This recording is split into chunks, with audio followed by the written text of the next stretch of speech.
Ready to roll. So, hey, good Sunday evening to you. Thank you for joining for a fireside chat here, air conditioning chat, wherever you happen to be this evening, whether it's the East Coast, Midwest, or the good old left coast. Thank you. So, we are going to, several of you asked, so just as a thank you first for those who supported this week that we did. Thank you. Honestly, it means a lot. And even if people supported financially, thank you.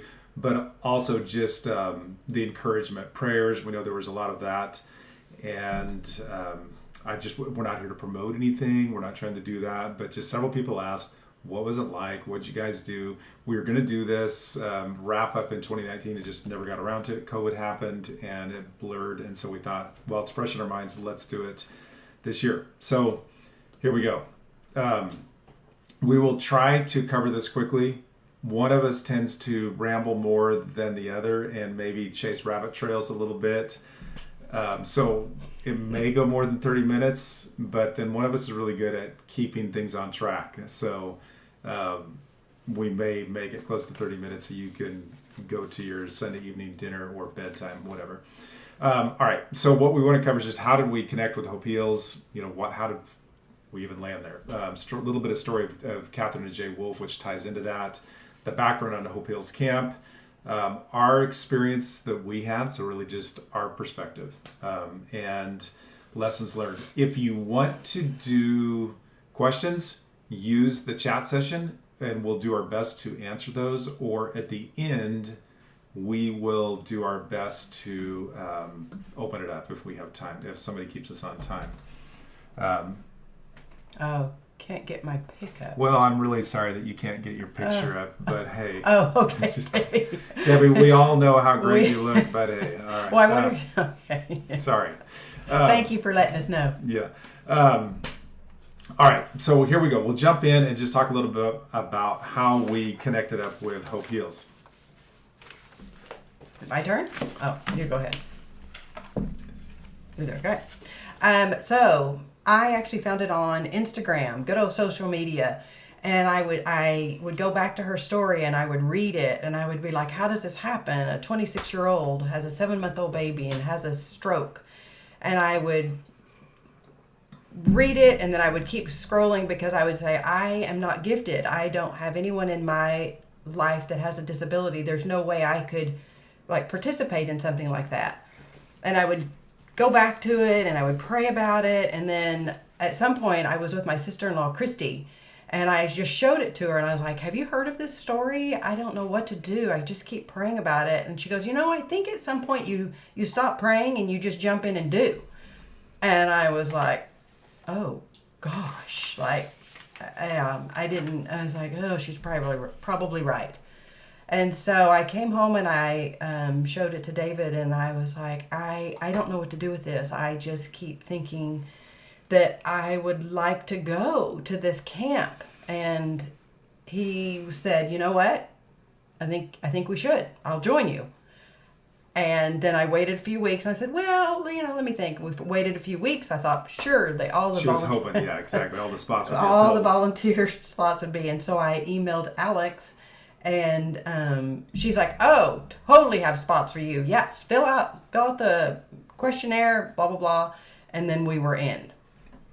Okay, so that's kind of a little bit how we got connected. Instagram, good old social media. So we'll share a little bit just on the background of Jay and Kathryn. So what did Lauren find? What was that like out there? So we'll just give you the very, very Reader's Digest, maybe, version of it. If you want to read it, contact me. I have a copy. So we exactly. We'll set you up with a book if you want it. Worth your time reading. So Jay and Kathryn moved out to Pepperdine. Those of you from the Malibu area know Pepperdine. Great spot. He's going to go to law school. 22 years old. They spent 4 years in law school. Get pretty interactive. They had a great community, fellowship, friends, people that they were connected with there. He's taking his last final, comes home for lunch. They have a 6-month-old baby, James. And Kathryn just is like reeling. Something's going on with her. She collapses. and she had this abnormality that just never had discovered, but it was something with her brainstem. I'm not going to go too deep because I know about that much medically, but she had a massive brainstem stroke, and barely kept her going. Got her to the hospital. Jay hands James off to somebody to take care of him while follows the ambulance to the hospital. And the doctor kind of sees the family, sees this young girl, and although it was a pretty I guess a critical decision, should she even have the surgery? Like, it was a risky surgery, and he just sees this and says, "We've got to do it. Look at this father and young son." And so the results of the surgery, she's alive, saves her, but obviously created some damage too, just because you're dealing with a very invasive problem, swelling on the brain, all that terrible stuff that happened. And so she's on this roller coaster for quite some time, just up and down physically, but eventually, kind of recovers. I mean, to the extent that she has pretty severe paralysis on one side of her face. She sees cross-eyed, double vision. You listen to her carefully. I'll say she does an amazing job. She does a lot of voice therapy, and you listen to her. She got a great, listening to some recordings of her voice pre this and now this, nothing the same. It just isn't her voice. And so my heart, honestly, when I first heard about this, I can think of a 26-year-old husband. I mean, I was pretty immature at 26 to be dealing with this, and to be married to somebody completely different than what you had kind of made this decision at 22 years of age, and now you're dealing with this. So, I mean, my, I guess, empathy to Jay, just in what he did as a husband and as a father, having to really step in and take over that. And then there was that, I thought what you shared at camp, what you heard Kathryn say. About healing? Yeah, it just helps you kind of understand where Kathryn's at. Yes. So she does do speaking engagements, obviously prior to COVID, and she'll start back up. But I thought this was so good. It was in a question and answer, like a forum for the people there at the camp, and she was just going through like where she's at right now is the best she'll be. It's not like she's going to continue to improve or anything. Well, she'll do these speaking engagements, and she says, I will think that I'll be clear on that I'm not looking to be healed from, and like I'll just get up from this wheelchair and start walking. Well, she'll wheel down the ramp, and she says a lot of times the people, the pastors or whatever, will come up to her and say, "Do you mind? Can we just lay hands on you and heal you? I think we can. Pray healing over you." And I thought it was so gracious. And she's like, "Oh, sure, but it's okay. I'm not going to get up out of this wheelchair, but please heal my tongue, because you know what? I gossip today, so that my tongue needs all kinds of healing, and heal my children, because I was a terrible mother yesterday. I was impatient, so please do healing over my family, because I was not a very good wife." She says, oddly enough, they're not even interested in that, and I wish they would lay hands on me and heal my tongue. So anyway, she's just so real. She's so I think the word authentic is overused, but she's just... Yeah, I think you see the real deal with her. And I do think that was interesting, just the fact that sometimes we're looking for these big things and we can get into do big things, but then to pray for something that's maybe more real, like, help me to guard my tongue, or whatever it may happen to be, is sometimes not as fun because it's not as big. But yeah, so just to finish that up a little bit. So Jay, he did graduate from Pepperdine. I think, somebody worked that through, even though he struggled with that last final. He never became an attorney, decided that wasn't it. As they were healing, they just kept getting asked more and more to share their story, and were being used to encourage others. Kathryn's verse, she said it several times throughout the week, but 2 Corinthians 1 there, where it talks about the comfort that you've received, being able to be a comfort to others. And that really became the focus of their ministry, as they had more opportunities to participate and engage in that. So that really is kind of what led into the Hope Heals ministry, where they're at today. So real quick background on Hope Heals Camp. Oh, well, they were asked to speak by Johnny Erickson Tata. Johnny asked Jay and Kathryn Wolf to speak there. And first they were like, we don't know if we want to. It's like, we don't want to be defined by this wheelchair or our disability. Well, then they went ahead and they thought, let's just go ahead and do it and share our experience, because we do have a community.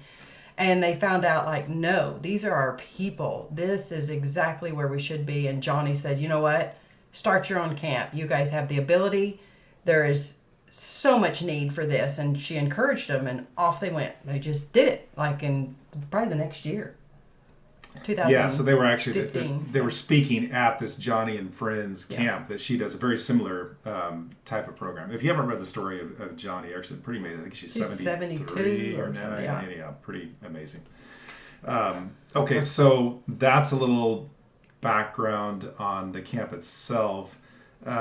Maybe just the purpose of the camp. So obviously we've never been to a Johnny camp, but I think in general, the idea is let the unseen be seen, because you see that with these families where there is a layer of invisibility around them, or just people uncomfortable, how to engage, how to be part of their lives. What do you say? And how do you react or relate to them? So to give them an opportunity to really engage with others, their peers, people who are out there that are dealing with the same things, to encourage and connect, for them to be able to hear from other parents that maybe had some victory with a child with autism or spinal bifida, or somebody dealing with a traumatic brain injury, and that they can hear either successes or how they've dealt with things and share their stories and share tears. A lot of tears, and just how do you deal with this thing? So they are being encouraged from each other, but then it's also where we as volunteers, and we'll talk a little bit more about that, but just how volunteers then give the parents and caregivers a break. So it gives them a chance to breathe, basically. You're taking the challenge off of their hands for a bit. I don't know how well this will be heard. Let me make sure I am sharing my computer audio. All right, David, you should have done this ahead of time. Share sound. Okay. All right. I don't know if this will, but it'll give you a little bit of a sense of what Kathryn sounds like if you can hear it. This is the first night into the camp. We're jumping ahead a little bit, but this is where the next day, when all of the campers come. These are the ones who have challenges in their families. And so Kathryn and Jay are just kind of kicking off. One of the traditions that is there is we all sing together at night. And some of you have sang the Good Night song. You've heard us sing that to the tune of Edelweiss. We won't sing it for you tonight, but anyhow, this was a preamble to that. Would fill you with joy and peace as you trust in Him and overflow with the power of the...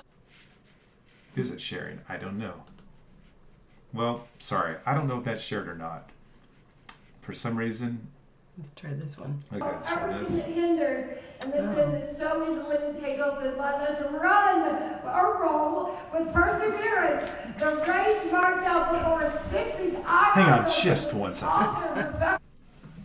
What's a Zoom call without technical difficulties? Not a Zoom.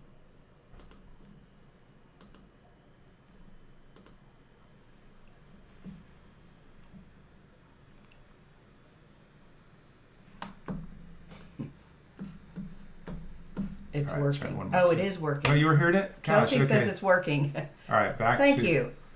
Oh, wow. We can hear it on our side. Okay. All right, so let me do this again then. This is Jay and Kathryn kicking off the night. You can hear it. Okay. They can hear it. Okay. Consider Him under such opposition from the world, so that you yourself will not grow weary or lose heart. Both at the same time, so pause one. All right, so maybe pause. You can hold hands if you want to. We're family. You can hold hands. I'm holding everybody's COVID negative. Okay, that was getting ready to kick off. There's James coming in for a hug. Okay, oops, let me stop that one. Okay, this is, Kathryn loves the scriptures, and so here she is quoting, if you can pick it up Let here. us run or roll with perseverance the race marked out before us, fixing our eyes on Jesus, the author and perfecter of our faith, who for the joy set before Him endured the cross, scorning its shame, and is now seated at the right hand of God the Father. Consider Him who endured such opposition from sinful men, so that you yourself will not grow weary or lose heart. All right, hopefully that gives you a little bit of a flavor of Kathryn. Like I said, loves the scriptures and will quote them regularly.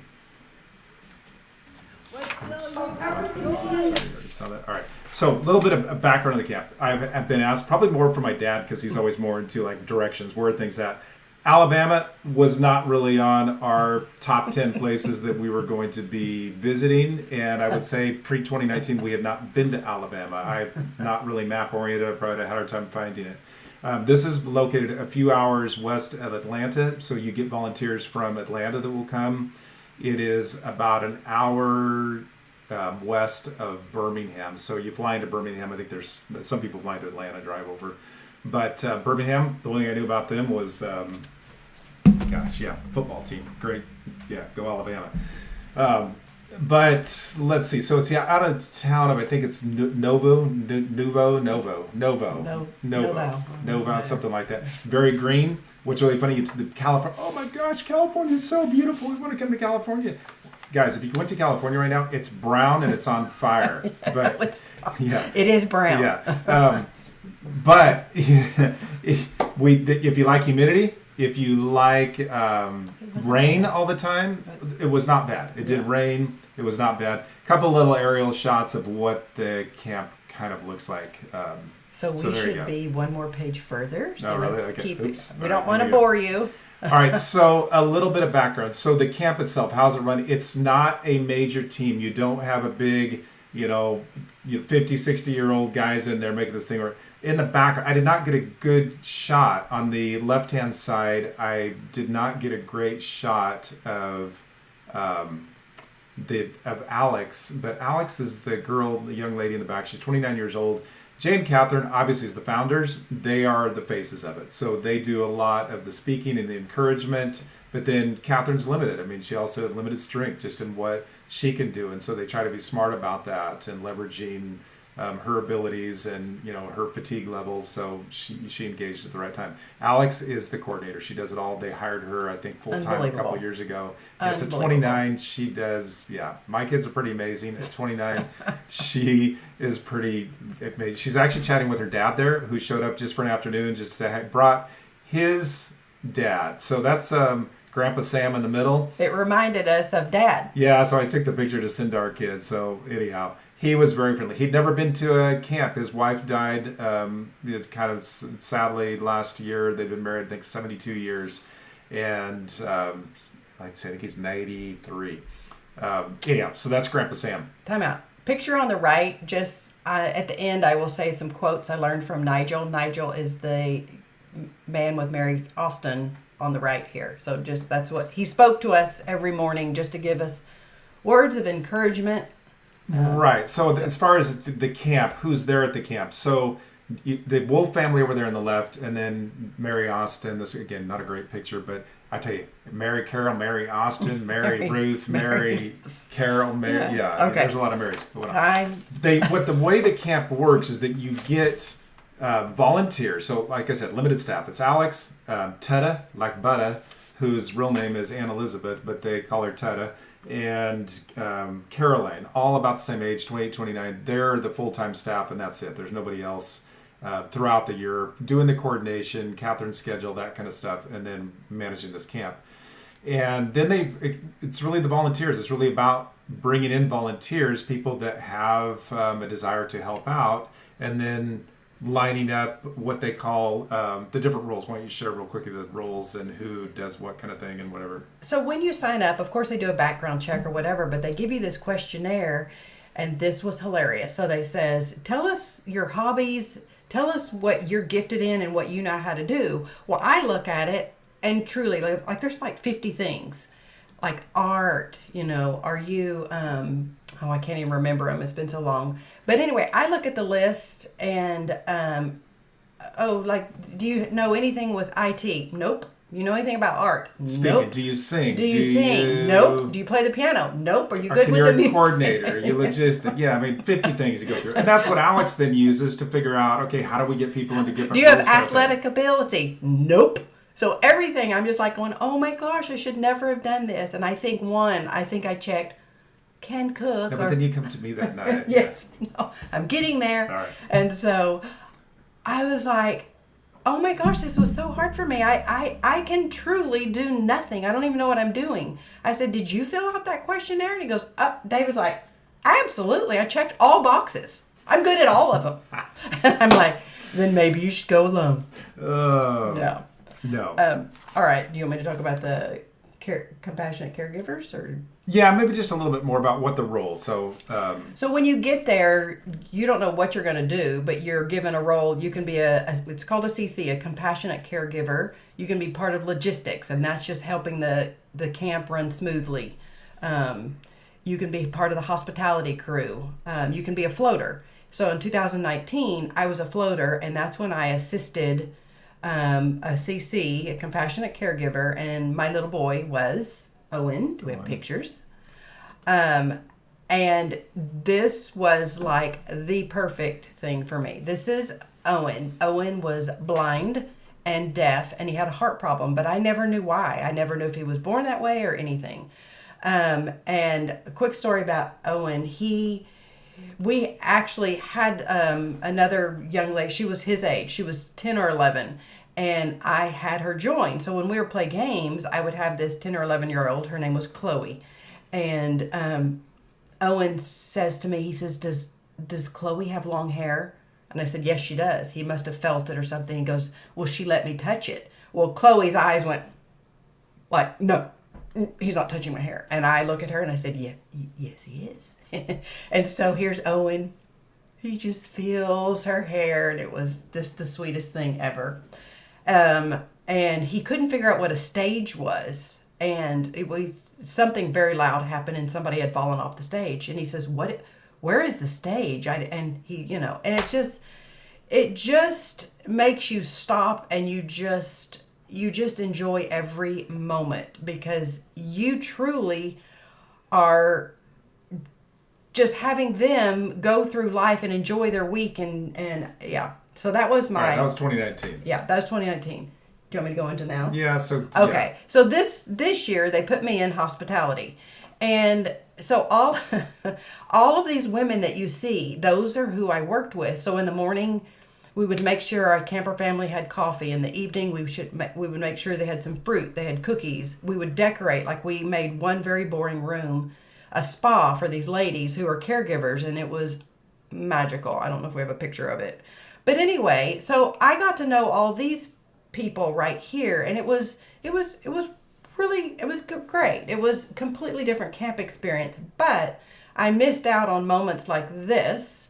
So right here, he's in his 20s. This is Brennan, and he has come every year, and he is taking care of Caleb, and they give Caleb to him every year. Caleb knows who Brennan is.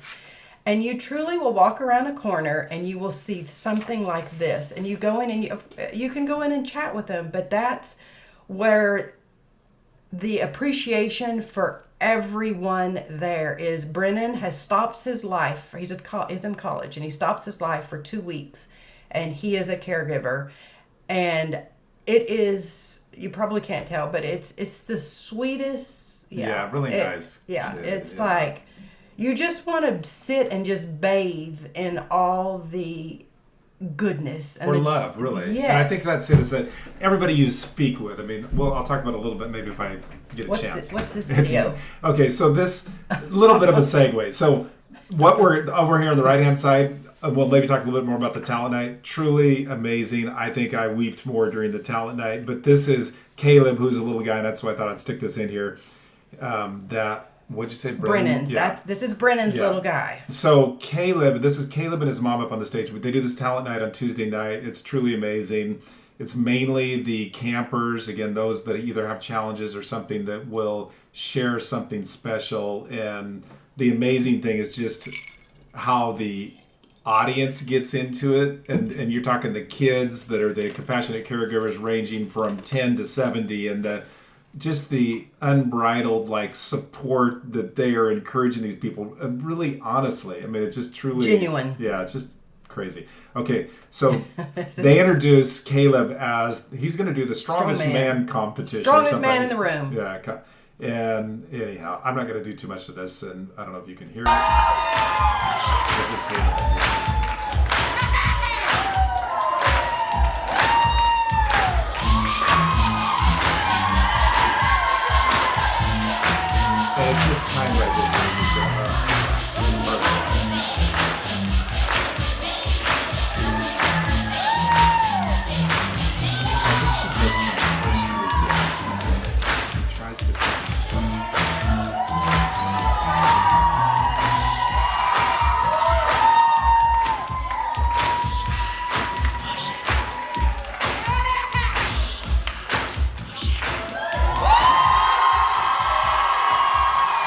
can't really tell if he's truly green. He's just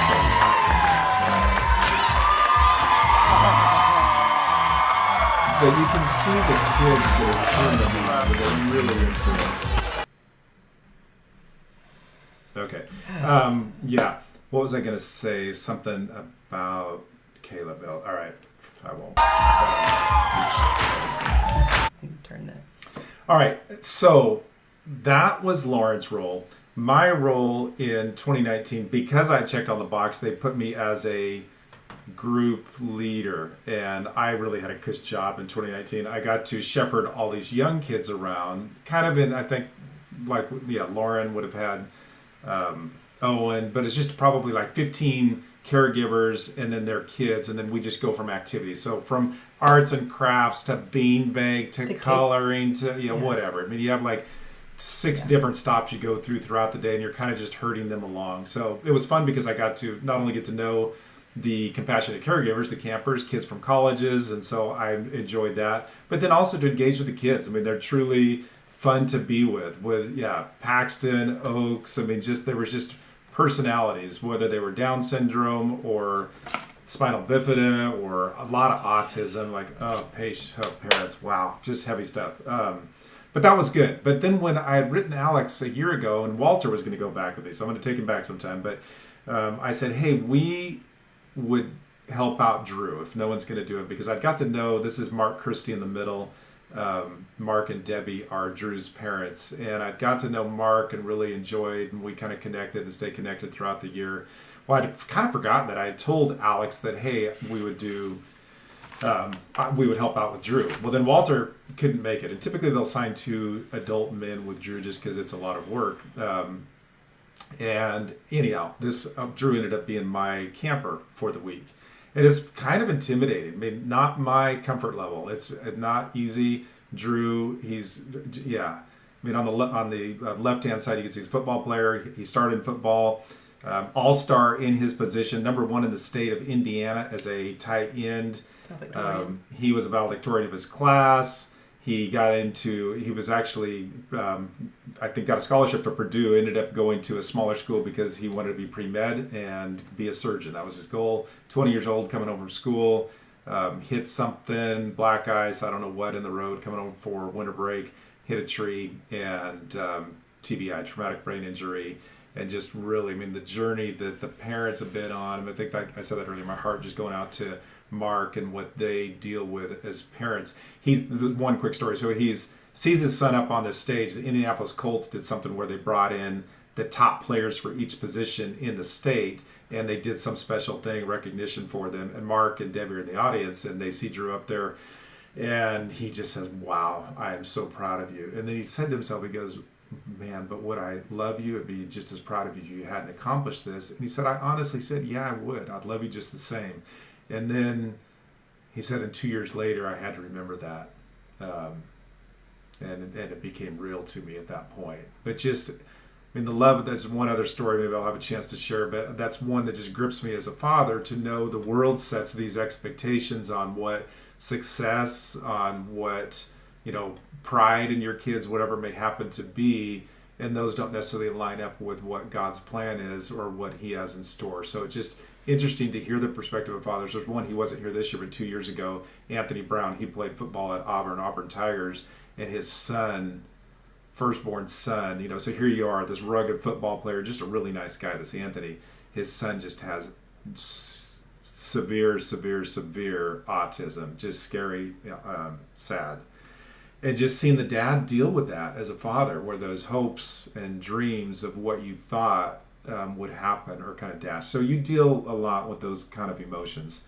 One thing real quick, back on the Drew. So Mark could tell I was a bit nervous about this role. And he said, then I asked him, I said, hey, we're going to be doing the adult things because Drew's an adult. He's 34 years old. He's been in this for 14 years now. Said, so as an adult, obviously, I'm responsible for him. I'm going to be hanging out somewhere close to Mark and Debbie because you don't take care of medical things. You don't take care of toiletry things. I mean, that's still the parent's job. Your job is kind of just to keep the kids as much as you can away from their caregivers throughout the day so they can have that breathing space and then be ministered to. But we're lumped into the adults. And I said, "God, does Drew get anything out of this? Like, if we're going to these sessions?" He goes, "David," he kind of put his arm around me. He was really nice. He said, "David, you know what?" He said, "This is not about Drew this week. This is about Debbie and me." He said, "We need the break." He says, "We're just empty right now, and we need our tanks filled up. So don't worry about Drew. You'll do fine with Drew." And it kind of just took a burden off of me to know, all right, yeah, That was true. yeah. And so this was part of it. So back kind of on the experience thing again. One of the great things in our roles this year wasn't necessarily roles, but our experience 2 years ago, we got to experience the dorms. And the dorms are nice. They're big cabins like this. There's probably 4 or 5 of them for the ladies, 4 or 5 for the men. And most of the volunteers, that's what you get assigned to. Open bunk kind of thing, and open, 1 bathroom per cabin kind of. And the campers, the families, all get, private rooms. Cabins look somewhat similar, 11 or 12 private rooms in the cabins with a nice common area, front porch like this. No idea who is writing on our screen, but interesting. Hopefully it's not me. And so this is what it looks like. So this was where we happened to stay. We had a room in this cabin. It was great. We didn't have to take our bedding. So much easier to travel. And besides getting a nice private room to ourselves.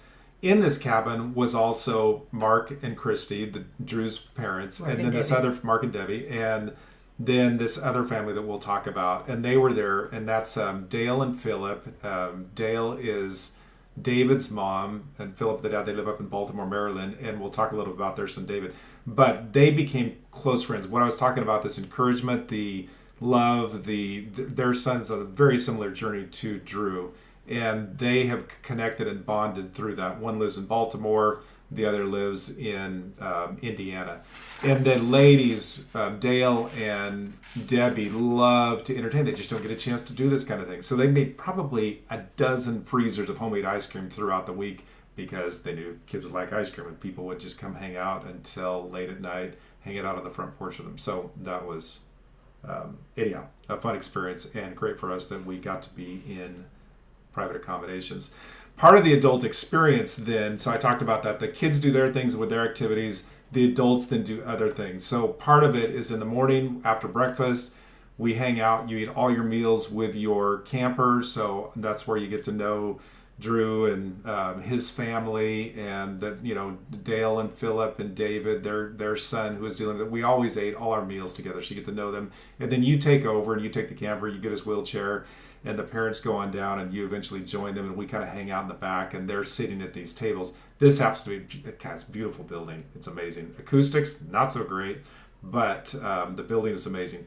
Alex and Corey Fleeman, I can't find them. I tried to YouTube them, whatever, but I think we're a local couple from Atlanta, very nice young couple children. They came, and they were volunteers as the praise and worship leader in the morning for the adult session. So just you start out that morning with 45 minutes or so of just praising together, and pretty basic. And as a caregiver, I got Drew there, and Drew wants to step out of his wheel. He wants to stand up, and he can't, but he can. And so he tries to get out of his wheelchair. It's like, Drew, what are you doing? And no communication, and he can shake his head a little bit. I said, Drew, do you want to stand up? And then he'll nod. Okay, so you help him get up, and then I'm just praying, Lord, help me not to drop him. And so I'm just kind of holding him, trying to negotiate around the wheelchair. And for 45 minutes, he stood up throughout the entire praise and worship time. And it was just kind of, very emotional.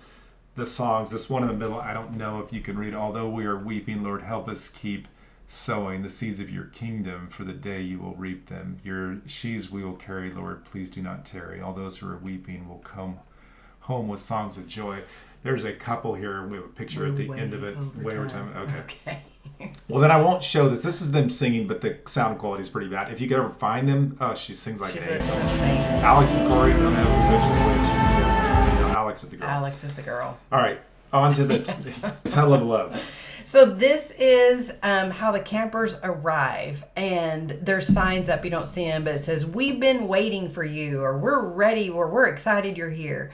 And I think there is a video, but so in 2019, I just wept as because I'd never experienced anything like this.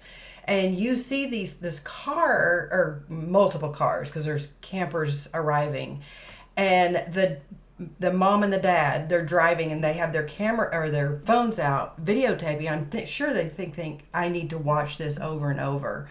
And they're just crying as they're driving down. Of all of us, we're cheering them on, and they roll down the windows, and the children in the back are just so happy. You could just tell they're so excited. So this, in 2019 and 2021, it still had the same effect on me. And this is Kathryn. Her son James at 13 wrote the sign for her. Believe the hype.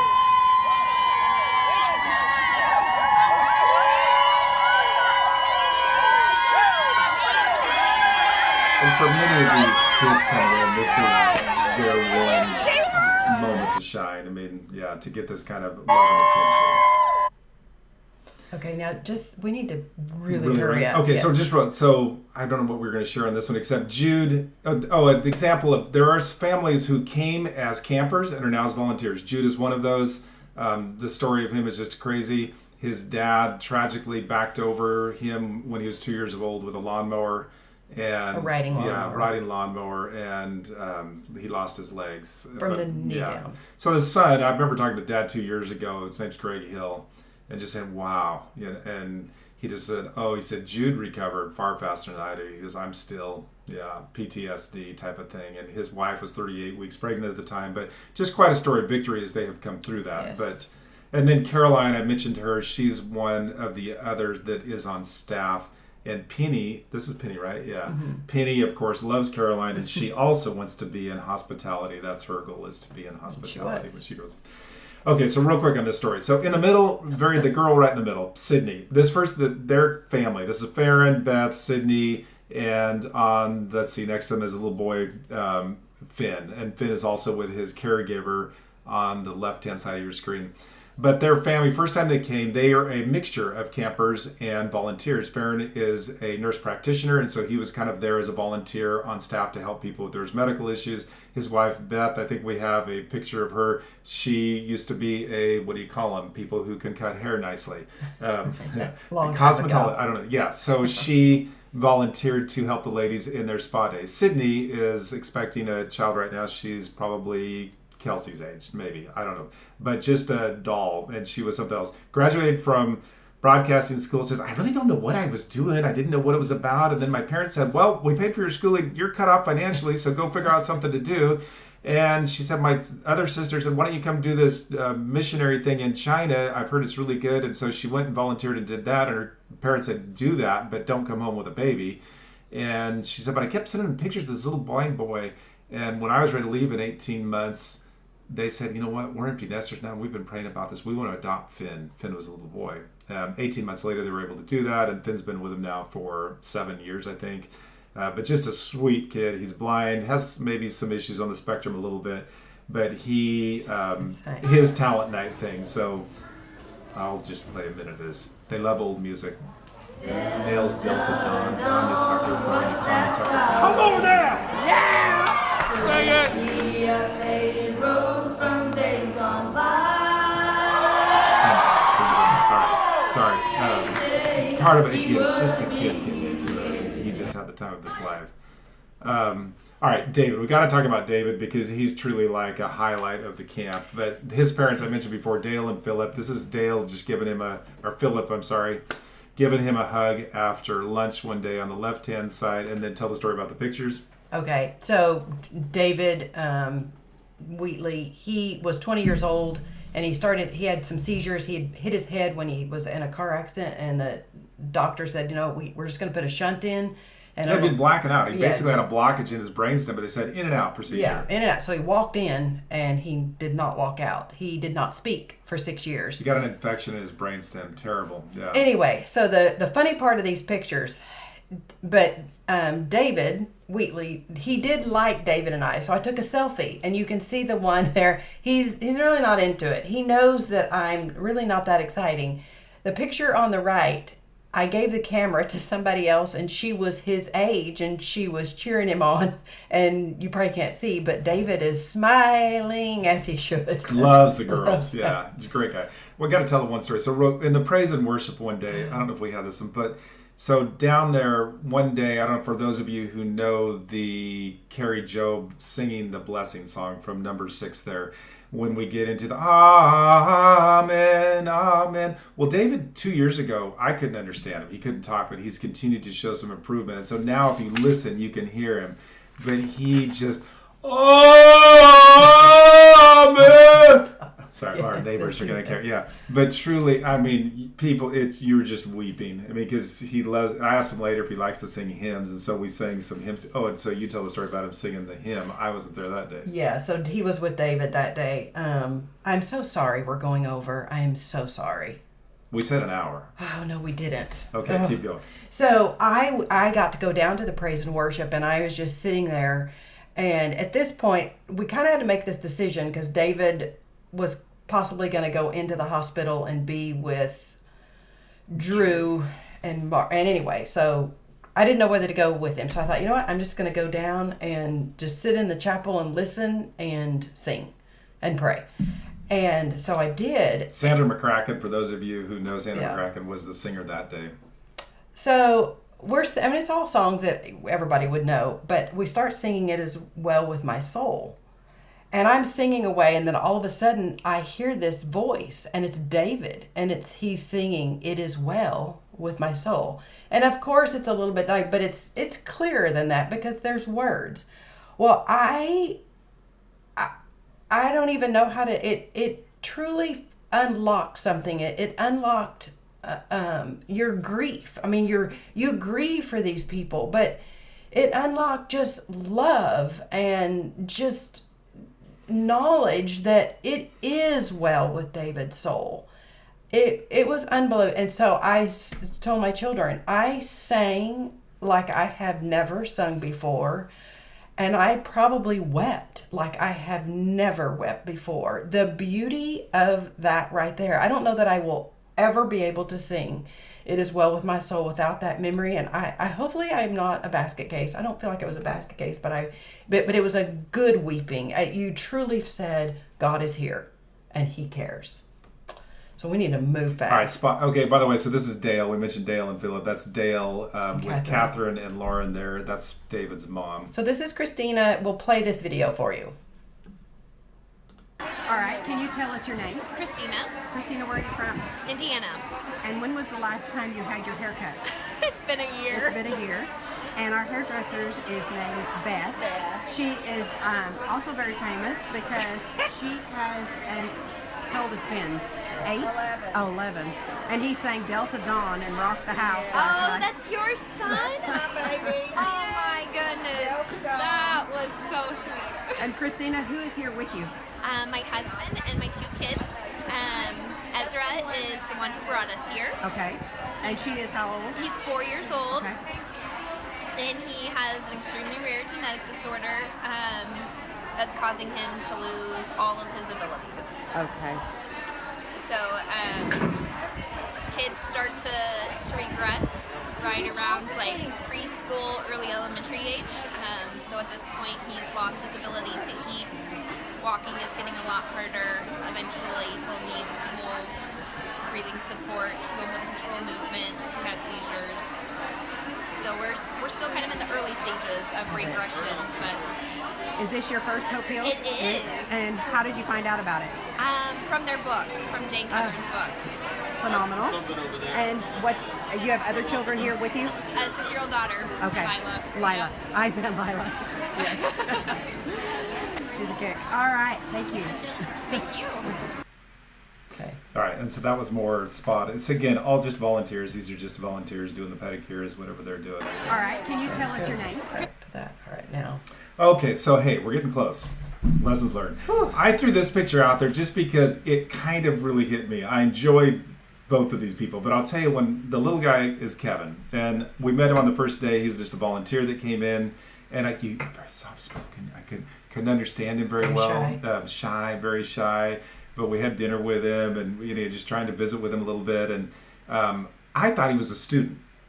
He actually is, and finally picked it up that he is going to Samford, which is in Birmingham, but he's not going there. He's a professor there. He graduated from Stanford with a doctorate in analytics and is now teaching analytics in Stanford, which is where Kathryn and Jay graduated from. He met them because they came back to their alma mater to do a speaking session, and he was drawn in. He's a dear believer and brother in Christ. Just, yeah, Taiwanese background, it's where he's from. Derek, quite a story. He has, and I'll butcher this, retinosis pigmentosis. How's that? RP. Let's call it RP. But bottom line, he's going blind. He doesn't see very much at all right now. They lost a daughter. He and his wife at 3.5 years old had a heart attack. They have another child on the spectrum someplace, and they have another daughter living with them. One of their best friends died, and that daughter's living with them. So just a lot going on. But to see Kevin and Derek, completely different, connect that week was just really something special. And then just the last night, I happened to catch this and probably interfered, not really, but I mean, I feel like I'm jumping on a private moment, but I just happened to see Kevin praying over Derek, and it was just like super sweet to see their connection throughout the week. And I really think that's what it kind of boiled down to me, is that if you let your differences get in the way, it will prevent you from being used. And to me, that was the key thing, is that it wasn't about your differences from, doctrinal to politics, you red or blue, vaxxers, anti-vaxxers. I mean, you just didn't hear any of that this week. And believe you me, in Alabama, you certainly could have. But it just, that wasn't what was drawing people together. It was really a common love for Jesus, and then to be able to share that love with others who were in an empty space and need encouragement, need love. So that was probably kind of the key thing for me. There's some practical things. I mean, you learn that it's people with disabilities. It's not disabled people. It's not handicapped. But you don't. Yes, you right. say, you don't say disabled people. You say people with disabilities. You Right, identify them as a people first. You don't say that they're wheelchair bound. I had not heard that one before, because wheelchairs give many of these people freedom, and so don't say wheelchair bound. You ask to touch their wheelchair, but you do ask because they might need help, but the wheelchair is an extension of them. So there's some practical things that you do learn as caregivers, but I think the lesson learned really of don't let your differences get in the way of being used, because there are opportunities out there. God, this is, we won't have time. This is just a lot of the people to talk to. I mentioned, Let's just wrap up with the live stream thing and Okay. tell that story. We will wrap up. One thing. There's a group, 26 kids from Tucson, Arizona flew out. Yes. Yeah, high school kids that came out to volunteer. That was pretty cool. Yes, But, and this is their second time. And I had an interview, or I had a little video clip, but we don't have time for it, of one. He says, I'll keep coming. We met Cole and Maddie there 2 years ago. They're getting married. Nice couple. Anyhow, good. So, kids. if anyone is interested in a live stream of different things, and I will tell you, it most likely will be worth your time to watch it. In one of the question and answers sessions, they asked Kathryn, what would you tell the 15-year-old Kathryn, now that you've lived through all of this, what would you tell the 15-year-old Kathryn? And she's like, oh gosh. But her answer was so beautiful that just that, I'm thinking surely they filmed that, just that is worth the $20 or $25 it is. And David will give you access to it, or it's not till the 30th. I think they're combined the 2 weeks. But if you want, you can either copy the URL down here at the bottom. I can stick it in the chat, or if you wanted, you can email me back. But you will hear different speakers. You'll hear some of the speakers that we heard. We didn't get to hear them all. Some a little edgy. Just a heads up. Scott the painter. Scott the painter will be there. Yeah. He's great. Nigel. I had some quotes from Nigel that were just, let me just say one of them. Nigel's 27 years old. Yeah. So, I mean, truly wise. I mean, he's lived some. Atlanta, kind of rough background, but he was kind of the youth pastor for when the volunteers would get together every morning. So every morning the volunteers get together at 7:30, and there's a little bit of praise and worship together, and then Nigel would pop in with just some encouragement, 15 minutes of encouragement. Oh, not even that. 5. But anyway, one of his quotes was, communion with God makes us partakers in purpose. And I just love that.